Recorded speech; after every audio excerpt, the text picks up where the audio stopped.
Kita ke informasi terpopuler yang pertama, pemirsa. Prediksi terjadinya Perang Dunia Ketiga makin banyak muncul. Salah satu sejarawan terkemuka bernama Timothy Snyder pun ikut mengemukakan prediksinya, di mana ia menyebut ini akan segera terjadi.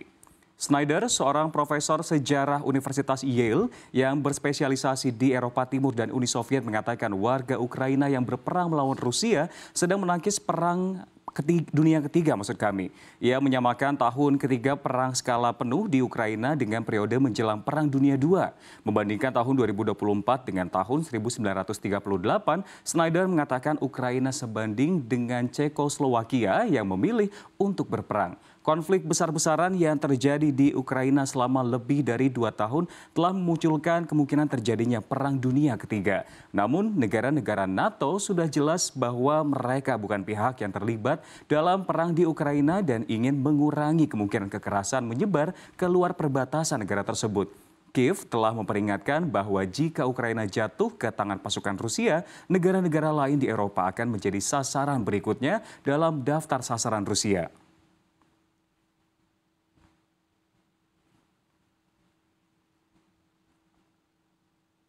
Kita ke informasi terpopuler selanjutnya, 6 negara NATO yang bertetangga dengan Rusia bergabung membangun dinding drone untuk melindungi perbatasan mereka dari negeri Presiden Vladimir Putin. Tembok drone tersebut akan dibuat Lituania, Latvia, Estonia, Polandia, Finlandia, dan Norwegia. Pendanaan kemungkinan menggunakan uang Uni Eropa. Menteri Dalam Negeri Lituania, Agne Bilotai, mengatakan tidak hanya dengan infrastruktur fisik dan sistem pengawasan, tetapi juga dengan drone dari teknologi lainnya yang memungkinkan melindungi diri dari provokasi negara-negara yang tidak bersahabat dan mencegah penyelundupan. Sebelumnya diketahui para menteri dalam negeri dan 6 negara yang ambil bagian dalam proyek tembok drone sudah bertemu di ibu kota Latvia, Riga, 23 dan 24 Mei. Mereka membahas ancaman keamanan serta isu taktik non-militer. Salah satunya adalah migrasi yang terinstrumentalisasi dan ini mengarah pada klaim bahwa Rusia atau sekutunya Belarus bisa saja mengirim sejumlah besar pencari suaka tidak berdokumen dari Afrika dan Timur Tengah melewati perbatasan mereka.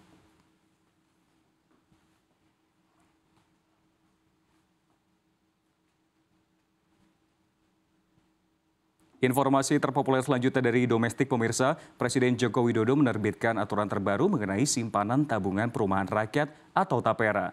Karyawan pun harus merelakan potongan setiap bulannya.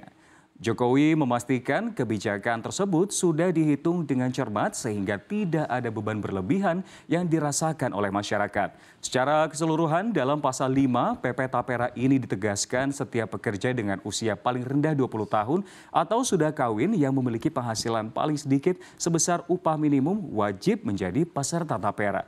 Bahkan pasal 7-nya merinci jenis pekerja yang wajib menjadi peserta Tapera tidak hanya PNS atau ASN dan TNI Polri serta BUMN, melainkan termasuk pekerja swasta dan pekerja lainnya yang menerima gaji atau upah. Sementara dalam pasal 68 PP tersebut pun telah ditegaskan kepada para pemberi kerja untuk mendaftarkan para pekerjanya kepada BP Tapera paling lambat 7 tahun sejak tanggal berlakunya PP 25 tahun 2020 pada 20 Mei 2020.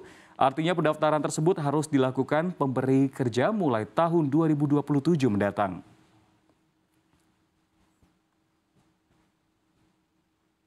Kita ke informasi terpopuler selanjutnya, penerimaan pajak loyo hingga akhir April 2024 dipicu turunnya setoran beberapa jenis pajak dan sektor usaha. Direktorat Jenderal Pajak Kementerian Keuangan pun telah mempersiapkan sejumlah jurus untuk menghadapi mulai lemahnya penerimaan pajak.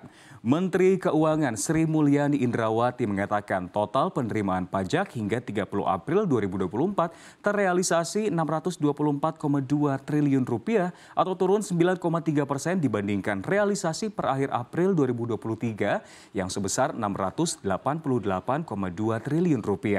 Realisasi tersebut pun baru 31,4% dari target penerimaan pajak tahun ini sebesar Rp1.988,9 triliun. Direktur Jenderal Pajak Suryo Utomo mengatakan untuk menghadapi pelemahan setoran pajak tersebut, pihaknya akan melakukan penguatan dan perluasan basis pajak melalui metode ekstensifikasi seperti penambahan wajib pajak aktif dan wajib pajak baru.